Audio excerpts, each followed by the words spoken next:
Students, आज हम start करते हैं हमारा इंडियन इकोनॉमिक्स का new chapter 6 economic reform since 1991 और न्यू इकोनॉमिक पॉलिसी। सबसे पहले हम स्टार्ट करते हैं इसका इंट्रोडक्शन। अब पहले हमें पता है 1956 में हमारी इंडस्ट्रियल पॉलिसी रेवोल्यूशन आया था, जो कि हमारी सेकेंड 5 ईयर प्लान का पार्ट था, बट उसमें कुछ प्रॉब्लम थी।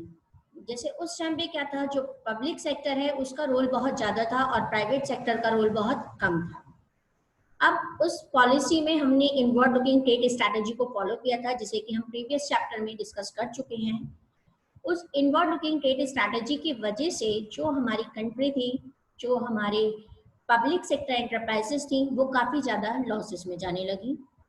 तो 90s तक जब इकोनॉमिक क्राइसिस बहुत ज़्यादा बढ़ गए, तो जो गवर्नमेंट ऑफ इंडिया है उसने न्यू रिफॉर्म्स बनाए, उनकी एक सीरीज बनाई। उन्हीं रिफॉर्म्स को हम न्यू इकोनॉमिक पॉलिसी के नाम से जानते हैं। इसके मेन कंपोनेंट क्या होते हैं न्यू इकोनॉमिक पॉलिसी के? 1990 के बाद हमने बनाया था, तो 1991 में हमारी जो न्यू इकोनॉमिक पॉलिसी आई, उसी को हम इकोनॉमिक रिफॉर्म सिंस 1991 या उसी को हम न्यू इकोनॉमिक पॉलिसी के नाम से जानते हैं। अब इसके मेन कंपोनेंट्स क्या होते हैं? The policy of liberalisation in place of licensing for industries and trade. अब जैसे हमें पता है कि हमारी जो ओल्ड पॉलिसी थी उसमें हम लाइसेंसिंग को फॉलो करते थे, यानी अगर किसी भी पर्सन को न्यू इंडस्ट्रीज ओपन करनी है तो उसके लिए लाइसेंस की नीड होती थी, बिजनेस के एक्सपेंशन के लिए, न्यू इंडस्ट्रीज के लिए। तो उसकी जगह गवर्नमेंट लेकर आई लिबरलाइजेशन पॉलिसी। लिबरलाइजेशन मीन्स होता है फ्रीडम, यानी जितनी भी रेस्ट्रिक्शंस हैं, जितने भी कंट्रोल हैं, उन सबको अगर हटा दिया जाए तो उसे हम लिबरलाइजेशन कहते हैं। तो जहां हमने लाइसेंसिंग के थ्रू बहुत सारी रेस्ट्रिक्शंस लगाई हुई थी, उन सबको हमने रिमूव कर दिया और लोगों को लिबरलाइजेशन दिया, यानी कि अब उनके ऊपर से सारे जो एक्स्ट्रा हमने रेस्ट्रिक्शन और कंट्रोल लगाए हुए थे वो सभी हट गए। सेकेंड है हमारी the policy of privatisation in place of quotas for the industrialist. अब पहले क्या होता था, जो भी प्राइवेट हमारे इंडिविजुअल पर्सन होते थे उनके लिए कुछ कोटा फिक्स कर दिया गया था, यानी प्राइवेट इंटरप्राइजेस के लिए हमारा फिक्स था कोटा, जिसमें कि हमारा जितनी इंडस्ट्रीज होती थी, पब्लिक सेक्टर का कोटा ज्यादा होता था, प्राइवेट सेक्टर का कोटा कम होता था। तो उसकी जगह हम प्राइवेटाइजेशन पॉलिसी ले आए थे, यानी कि प्राइवेट सेक्टर के रोल को और इंक्रीज कर दिया गया था। थर्ड है हमारा the policy of globalisation in place of permits for export and import. अब पहले इंपोर्ट और एक्सपोर्ट करने के लिए क्या होता था, परमिशन लेनी होती थी, उसके लिए कुछ कोटा होता था, काफी सारी रेस्ट्रिक्शंस थी। तो उनको हटाकर हम ग्लोबलाइजेशन की पॉलिसी लेकर आए। ग्लोबलाइजेशन मीन्स होता है integration of all the economies, यानी अब हम फ्री थे कंट्री में बैठ के किसी भी इकोनॉमी के साथ कोई भी बिजनेस करने के लिए, कोई भी इंपोर्ट या एक्सपोर्ट करने के लिए। ये थे हमारे मेन पॉइंट। अब आते हैं main need for economic reform. अब इस इकोनॉमिक रिफॉर्म की नीड क्यों थी? तो उसके काफी सारे रीजन हैं। मेन रीजन तो यही है कि जो हमारी ओल्ड इंडस्ट्रियल पॉलिसी थी वो इतनी ज्यादा सक्सेसफुल नहीं हो पाई थी। जैसे हमने पब्लिक सेक्टर के रोल को काफी इंक्रीज कर दिया था, तो पब्लिक सेक्टर उतने अच्छे से काम नहीं कर पाए, करप्शन काफी बढ़ा, हमारा डिसीजन लेने में डिले हुआ, जिसकी वजह से वो लॉस में जाने लगे। इनवर्ड लुकिंग ट्रेड स्ट्रैटेजी की वजह से क्या था, हमारा जो हमारा कंपटीशन था वो बिल्कुल ही ना के बराबर हो गया, और लैक ऑफ कंपटीशन की वजह से बिजनेस में जो भी न्यू इनोवेशन होने चाहिए, जो हमें न्यू प्रोडक्ट मिलने चाहिए, वो सब बिल्कुल खत्म हो गए। तो उसकी वजह से क्या था, हमें ऐसा फील हुआ गवर्नमेंट को कि हमें इसे कुछ चेंज करना चाहिए। इसके पीछे और भी रीजन थे, मेन रीजन यही थे। अब हम उनको एक एक करके डिस्कस करेंगे, जिसमें नीड फॉर इकोनॉमिक रिफॉर्म का फर्स्ट पॉइंट है फिस्कल डेफिसिट। अब फिस्कल डेफिसिट मीन्स क्या होता है? फिस्कल रिलेटेड होता है गवर्नमेंट के एक्सपेंडिचर और रेवेन्यू से। जब गवर्नमेंट के एक्सपेंडिचर उसकी रेवेन्यू से ज़्यादा हो जाते हैं तो उसके लिए गवर्नमेंट को करनी पड़ती है बोरोइंग, उसको हम बोलते हैं फिस्कल डेफिसिट।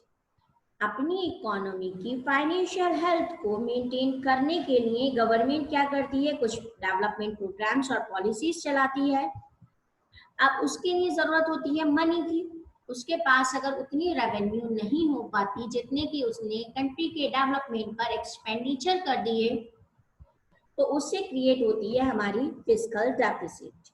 ये हमारी जो ग्रोथ और डेवलपमेंट की प्रोसेस है उसको भी, उसमें भी हिंड्रेंस ले आती है, उसमें भी काफी रुकावट पैदा कर देती है।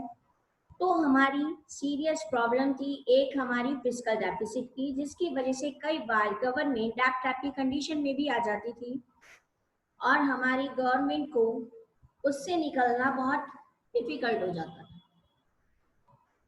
सेकेंड है बैलेंस ऑफ पेमेंट्स डेफिसिट। अब बैलेंस ऑफ पेमेंट रिलेटेड होता है payment of import and export से, यानी जब हम किसी भी कंट्री से कोई मनी कुछ गुड इंपोर्ट करते हैं तो उसके बदले में जो पेमेंट किया जाता है, ऐसे ही जब हम कोई भी चीज किसी दूसरी कंट्री में एक्सपोर्ट करते हैं तो उसके बदले में मनी रिसीव करते हैं, उसे हम कहते हैं बैलेंस ऑफ पेमेंट। यानी बीओपी डेफिसिट डिफरेंस होता है हमारी total receipts and total payments का, जो भी हमने रेस्ट ऑफ द वर्ल्ड से इकोनॉमिक ट्रांजैक्शन किए हैं। इसमें हमारे टू प्रिंसिपल आइटम्स होते हैं बीओपी में, current account and capital account. Current account cover करता है हमारे गुड एंड सर्विसेज के इंपोर्ट और एक्सपोर्ट को, जबकि कैपिटल अकाउंट कवर करता है हमारे इन्वेस्टमेंट और बोरोइंग्स को। तो क्या होता है जब कभी हमारी बोरोइंग्स बहुत ज्यादा बढ़ जाती हैं या हमारे पेमेंट्स हमारी रिसीट से ज्यादा हो जाते हैं, तो उस कंडीशन में क्रिएट हो जाता है हमारा balance of payment deficit. Third point है हमारा गल्फ क्राइसिस। गल्फ क्राइसिस क्या होता है, जैसे कि हमारा सपोज कीजिए किसी भी कंट्री में कोई वॉर की कंडीशन हो जाए, तो वॉर की कंडीशन में क्या होगा, जो गुड है हमें इजीली नहीं मिलेंगे और अगर मिलेंगे तो बहुत ही हाई रेट पर मिलेंगे। जैसे कि हमारा 1990 में इराक वॉर हुआ था, तो उस कंडीशन में क्या था, जो प्राइसेस थे हमारे पेट्रोल के वो बहुत ही ज्यादा शॉर्ट अप हो गए थे, बहुत इंक्रीज हो गए थे और इंडिया को उसके पेमेंट के लिए बहुत ह्यूज अमाउंट पेड करनी पड़ी थी, जिसकी वजह से कितनी बार बीओपी क्राइसिस भी आ जाते हैं और हमारे गल्फ क्राइसिस भी क्रिएट हो जाते हैं। यानी कभी भी किसी कंट्री से अगर कोई वॉर की कंडीशन हो जाए तो उस कंट्री में चीजों के प्राइस, गुड्स एंड सर्विसेज के प्राइस इंक्रीज हो जाने से गल्फ क्राइसिस हमारा क्रिएट हो जाता है। फोर्थ हेडिंग है fall in foreign exchange reserves. अब फॉरेन एक्सचेंज रिजर्व्स क्या होते हैं, जैसे कि हम किसी भी कंट्री को जब इंपोर्ट एक्सपोर्ट करते हैं तो उनकी करेंसी हमारी कंट्री में आती है और हमारी करेंसी उनकी कंट्री में जाती है। तो अगर हमारे एक्सपोर्ट एक्सेस होते हैं इंपोर्ट से, उस कंडीशन में हम क्या करते हैं, कुछ करेंसी को अपने पास रिजर्व में रख लेते हैं। तो 1990 में क्या हुआ, जो इंडिया का फॉरेन एक्सचेंज रिजर्व था वो भी फॉल होना स्टार्ट हो गया। इवन हमारे पास इतनी ज्यादा करेंसी नहीं थी कि हम 10 डेज में अपने इंपोर्ट बिल का पेमेंट कर पाए। हमारा जो फॉरेक्स रिजर्व था वो 8,151 करोड़ था 1986 और 7 में, जो डिक्लाइन होकर 6,252 करोड़ तक आ गया था 1989 और 90 तक। ये सिचुएशन गवर्नमेंट के लिए थी कि इवन गवर्नमेंट को अपनी गोल्ड रिजर्व को रखकर वर्ल्ड बैंक से मोर्गेज करना पड़ा था, यानी वो उसके पास फॉरेन एक्सचेंज रिजर्व बिल्कुल फॉल हो गया था। फिफ्थ पॉइंट है हमारा इन्फ्लेशन। इसको हम प्राइस स्पाइरल भी बोल सकते हैं। इन्फ्लेशन मीन्स होता है जब किसी भी कॉमोडिटी के प्राइस बहुत राइज हो जाएं और मनी की वैल्यू हमारी डिक्रीज हो जाए। प्राइस स्पाइरल को अज्यूम किया जाता है अलार्मिंग प्रपोर्शन, यानी कि जब किसी भी चीज के रेट एक लिमिट से ज्यादा इंक्रीज हो जाते हैं तो उस कंडीशन को हम इन्फ्लेशन कहते हैं। अब 1991 से पहले जो हमारे प्राइसेस थे फूड ग्रेन्स के वो बहुत ज्यादा राइज हो गए। प्राइस राइज होने से क्या होता है, हमारा जो कॉस्ट ऑफ प्रोडक्शन है वो हमारी इंक्रीज हो जाती है। मार्केट में कमोडिटीज की डिमांड बहुत इंक्रीज हो जाने से उनके जो प्राइसेस हैं वो भी बहुत राइज हो जाते हैं। करेंसी की वैल्यू हमारी डिक्रीज हो जाती है, जिसकी वजह से हमारी इसकी प्रॉब्लम आती है, डेफिसिट फाइनेंसिंग की प्रॉब्लम आ जाती है, और ये हमारी कंट्री के लिए अच्छी नहीं होती। ठीक है, कंट्री हमारी इससे बहुत पीछे हो जाती है। नेक्स्ट है हमारा poor performance of public sector undertaking. अब हमें पता है कि जब हमारी फर्स्ट पॉलिसी बनी थी 1956 में, उसमें पब्लिक सेक्टर को हमने मेन रोल प्ले करने के लिए दिया था, यानी जो मेन हमारी इंडस्ट्रीज थी वो पब्लिक सेक्टर की थी, और जो हमारी रेस्ट बच गई थी उसमें प्राइवेट सेक्टर को दी गई थी। उसमें भी अगर देखा जाए तो जो मिक्स सेक्टर थे उसमें पब्लिक सेक्टर का मेन रोल था और हमारे प्राइवेट सेक्टर का सेकेंडरी रोल था। अब हमने पब्लिक सेक्टर को मेन रोल तो दे दिया, बट वो उतने अच्छे से वर्क नहीं कर पाई जितना कि उनसे एक्सपेक्ट किया गया था। उनकी पुअर परफॉर्मेंस की वजह से धीरे धीरे वो लॉस में जाने लगी। लॉस में जाने से क्या हुआ, सारा बर्डन किस पे पड़ेगा, हमारी कंट्री पे पड़ेगा, और हमारी जो इकोनॉमिक कंडीशन थी वो बहुत ज्यादा डाउन हो गई। तो ये थे कुछ रीजन जिनकी वजह से हमें न्यू पॉलिसी इंट्रोड्यूस करनी पड़ी थी। अब इसके बाद जो हमारी न्यू पॉलिसी आई उसके मेन 3 एलिमेंट्स थे, लिबरलाइजेशन, प्राइवेटाइजेशन एंड ग्लोबलाइजेशन। हम इन तीनों को डिस्कस करेंगे। फर्स्ट है हमारा लिबरलाइजेशन। लिबरलाइजेशन का मीनिंग होता है जितने भी रेस्ट्रिक्शन हैं, जितने भी कंट्रोल गवर्नमेंट ने इम्पोज किए हुए हैं उन सबको रिमूव कर देना, उन सबको हटा देना, और सारे जितने भी इंडिविजुअल पर्सन हैं, जो भी हमारे एंटरप्रेन्योर्स हैं, उनको फ्रीडम देना। तो लिबरलाइजेशन का मीनिंग क्या हो गया कि जितने भी हमारे ऊपर एक्स्ट्रा कंट्रोल प्राइवेट एंटरप्राइजेस पे लगाई गई थी उन सबको हटा दिया जाए, जिसमें कि हमारी लाइसेंसिंग सिस्टम भी हो गया, हमारा प्राइस कंट्रोल भी हो गया, या हमारे ऊपर जो भी फाइनेंशियल कंट्रोल लगे हुए थे उन सबको इसमें से रिमूव कर दिया जाता है, सारी रेस्ट्रिक्शंस को हटा दिया जाता है। अब आते हैं हमारे इसमें लिबरलाइजेशन में कुछ इकोनॉमिक रिफॉर्म्स बने थे अंडर लिबरलाइजेशन, उनको डिस्कस कर लेते हैं। इसमें फर्स्ट है industrial sector reforms. Industrial sector reforms में क्या था हमारा कि हमने इंडस्ट्री से रिलेटेड क्या अलग अलग रिफॉर्म्स बनाए, उन पॉइंट को हम हाईलाइट करेंगे। फर्स्ट है एबोलिशन ऑफ इंडस्ट्रियल लाइसेंसिंग। पहले क्या था, कोई भी न्यू इंडस्ट्रीज अगर ओपन करनी है, कोई एक्सपेंशन करना है, तो उसके लिए गवर्नमेंट से लाइसेंस लेना कंपलसरी था। बट जुलाई 1991 में न्यू इंडस्ट्रियल पॉलिसी अनाउंस की गई जिसमें लाइसेंसिंग को एबोलिश कर दिया गया था, हटा दिया गया था। ओनली 5 इंडस्ट्रीज के लिए लाइसेंसिंग रखा गया था। 5 हैं, जिनमें से फर्स्ट है liquid, cigarette, defence equipment, industrial explosive and dangerous chemicals. इन 5 को छोड़कर बाकी सभी पे से हमारी लाइसेंसिंग की जो फॉर्मेलिटीज थी उनको हटा दिया गया था। सेकेंड है हमारा कॉन्ट्रैक्शन ऑफ पब्लिक सेक्टर।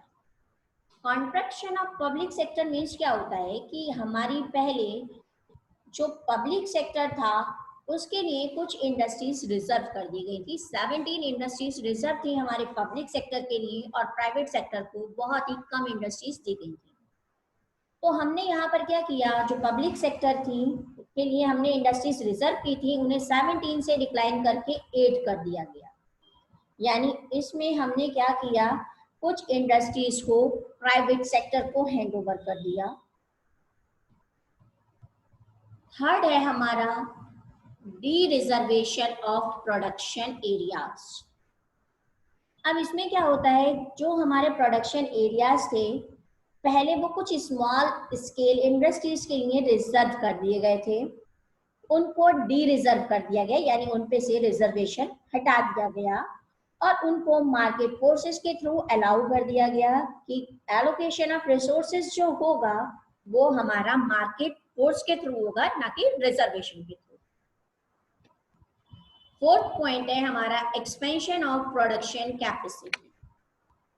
अब पहले जो प्रोडक्शन कैपेसिटी थी वो लिंक कर दी गई थी लाइसेंसिंग से। अब जब लाइसेंसिंग ही हट गई हमारी तो कैपेसिटी के जो कॉन्स्टेंट्स थे वो भी हट गए। हम फ्री हो गए what to produce, how to produce and for whom to produce के लिए। यानी ये सारे जो डिसीजन होते हैं, जो हमारी प्रॉब्लम होती हैं, centre problems, what to produce, how to produce and for whom to produce, ये मार्केट कंडीशन की चॉइस पर छोड़ दी गई थी। इसमें से गवर्नमेंट का कंट्रोल हमारा हट गया था। लास्ट पॉइंट है इसका freedom to import capital goods. अब लिबरलाइजेशन में जो भी इंडस्ट्रियलिस्ट थे उनको फ्रीडम दे दी गई थी कि अगर वो अपनी टेक्नोलॉजी को अपग्रेड करने के लिए कैपिटल गुड इंपोर्ट करना चाहते हैं तो वो इजीली इंपोर्ट कर सकते हैं। यानी किसी भी इंटरनेशनल एग्रीमेंट में एंटर होने के लिए उन्हें गवर्नमेंट की परमिशन की रिक्वायरमेंट नहीं थी। किसी भी कैपिटल गुड को, किसी भी टेक्नोलॉजी को इजीली इंपोर्ट किया जा सकता है। सेकेंड पॉइंट है हमारा लिबरलाइजेशन के इकोनॉमिक रिफॉर्म का फाइनेंशियल सेक्टर रिफॉर्म्स। अब ये तो थे इंडस्ट्रियल सेक्टर में, सेकेंड हम डिस्कस करेंगे फाइनेंशियल सेक्टर रिफॉर्म्स को। इसमें हम इंक्लूड करते हैं banking and non banking financial institutions को, स्टॉक एक्सचेंज मार्केट को, फॉरेन एक्सचेंज मार्केट को। अब इंडिया में जितने भी फाइनेंशियल सेक्टर होते हैं वो रेगुलेट या कंट्रोल किससे होते हैं? आरबीआई से। तो लिबरलाइजेशन में जो आरबीआई का रोल था हमारा, वो एक रेगुलेटर से चेंज करके फैसिलिटेटर के रूप में बना दिया गया था। यानी आरबीआई अब क्या कर रहा है? हमें हेल्प कर रहा है, हमें फैसिलिटीज देने का काम कर रहा है। थर्ड है हमारे फिस्कल रिफॉर्म्स। फिस्कल रिफॉर्म से रिलेटेड होते हैं revenue and expenditure of government से। जहां पर भी फिस्कल वर्ड आता है वो गवर्नमेंट से ही रिलेटेड होता है। इसमें एक आते हैं टैक्स रिफॉर्म्स, जो प्रिंसिपल कंपोनेंट है हमारा फिस्कल रिफॉर्म्स का। अब टैक्सेस को ब्रॉडली हम 2 कैटेगरीज में डिवाइड कर सकते हैं। फर्स्ट है डायरेक्ट टैक्स एंड सेकंड है इनडायरेक्ट टैक्स। डायरेक्ट टैक्सेस वो होते हैं जिनके बर्डन को किसी अदर पर्सन पर शिफ्ट नहीं किया जा सकता। जिसके ऊपर टैक्स लगाए गए हैं, टैक्स का पेमेंट वही करेगा। डायरेक्ट टैक्स में हमारे आ जाते हैं जैसे कि इनकम टैक्स हो गया, वेल्थ टैक्स हो गया हमारा। सेकंड होते हैं हमारे इनडायरेक्ट टैक्स। इनडायरेक्ट टैक्स वो टैक्स होते हैं जिनके बर्डन को शिफ्ट किया जा सकता है किसी अदर पर्सन पर। तो हमारा सेल टैक्स हो गया, सर्विस टैक्स हो गया, जीएसटी, ये सब एग्जांपल है हमारे इनडायरेक्ट टैक्सेस के। नेक्स्ट है हमारे external sector reforms. External sector reforms में हम इंक्लूड करते हैं फॉरेन एक्सचेंज रिफॉर्म्स को और फॉरेन ट्रेड पॉलिसी रिफॉर्म्स को। फॉरेन एक्सचेंज रिफॉर्म्स मीन्स होता है, इसको 1991 में इनिशिएटेड किया गया था, जबकि हमारी जो इंडियन रुपीस हैं उनकी वैल्यू डीवैल्यूड हो गई थी। यानी कि जब हमारी करेंसी की वैल्यू कम हो जाती है तो उसे हम क्या बोलते हैं? डीवैल्यूशन। दूसरी कंट्री की करेंसी के कंपैरिजन में हमारी कंट्री की करेंसी की वैल्यू कम हो जाना डीवैल्यूशन कहलाता है।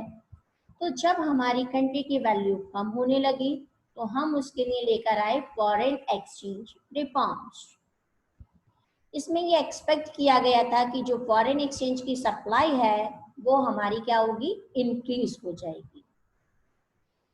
सेकेंड है foreign trade policy. Foreign trade policy reform हमारे लिए एक चेंज लेकर आया था लिबरलाइजेशन में।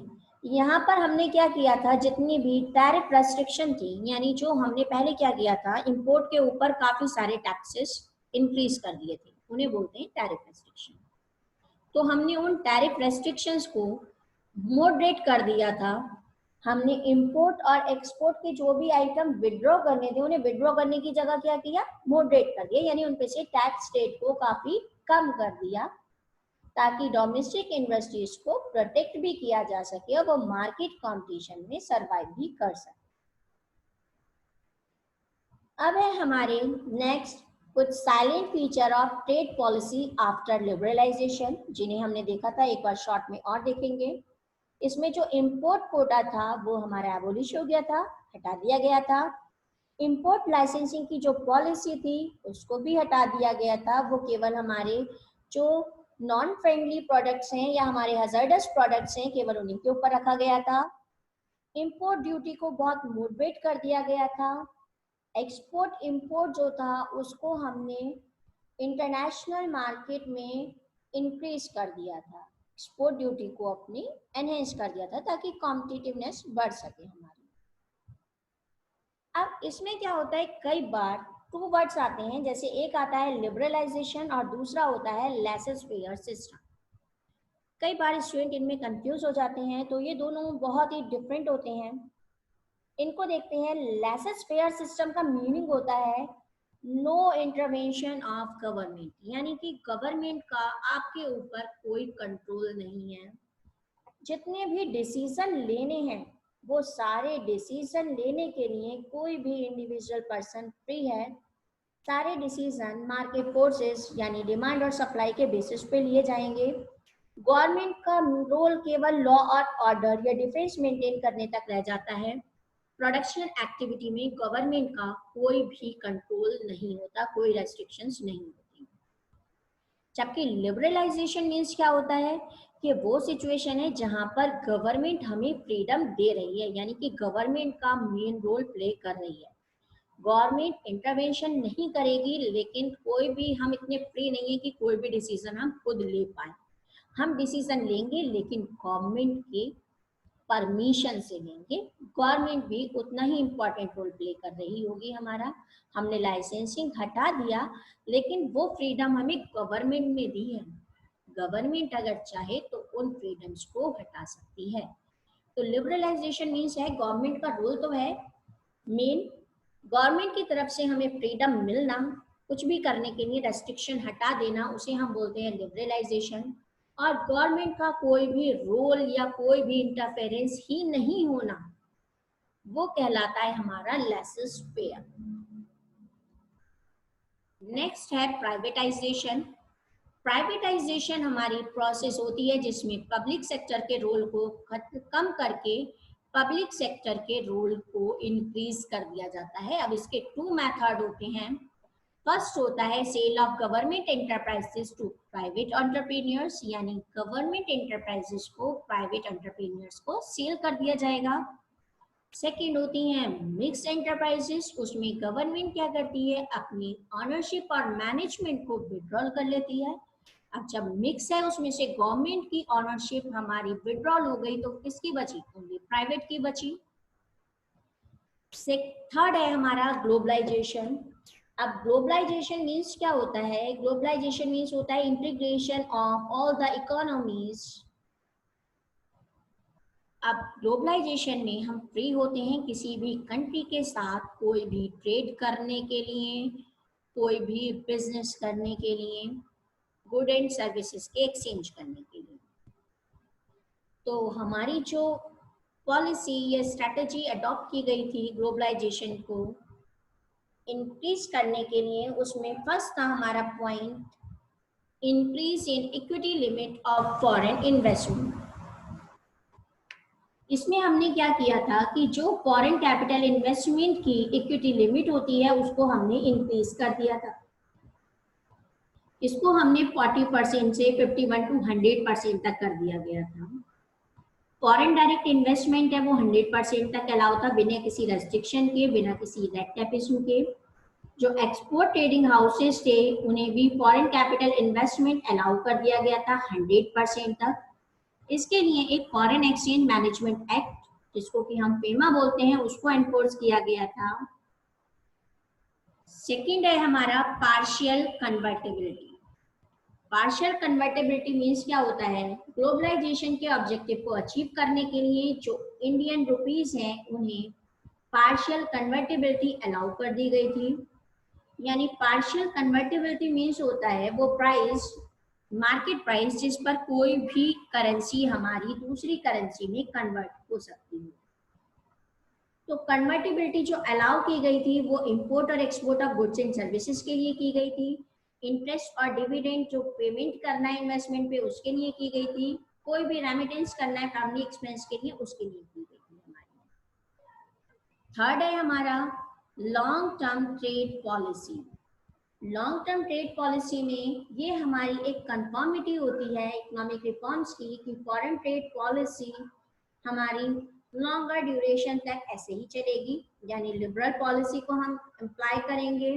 जितनी भी रेस्ट्रिक्शन या कंट्रोल है फॉरेन ट्रेड से उन सबको रिमूव कर दिया जाएगा। मार्केट में ओपन कंपटीशन को एनकरेज किया जाएगा और जितने भी हमारे बैरियर्स हैं, जितने भी हमारे हिंड्रेंस हैं, उन सबको हटा दिया जाएगा।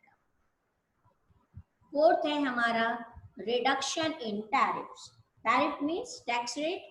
तो कंपटीशन को एनकरेज करने के लिए जो टैरिफ बैरियर्स थे उनको हमने विड्रॉ कर लिया था, यानी हमने जो इंपोर्ट ड्यूटी इंक्रीज कर रखी थी उसको हमने रिड्यूस कर दिया।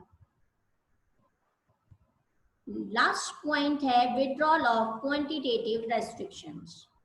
अब क्या था, क्वांटिटेटिव रेस्ट्रिक्शन में आते हैं कि हमने इंपोर्ट के ऊपर कुछ फिक्स कर दिए थे, क्वांटिटी कोटा फिक्स कर रखा था कि हम इतना ही इंपोर्ट करेंगे, तो उसको भी हमने विड्रॉ कर लिया था, यानी कि अब हमारे ऊपर से क्वांटिटेटिव रेस्ट्रिक्शंस हट गई थी।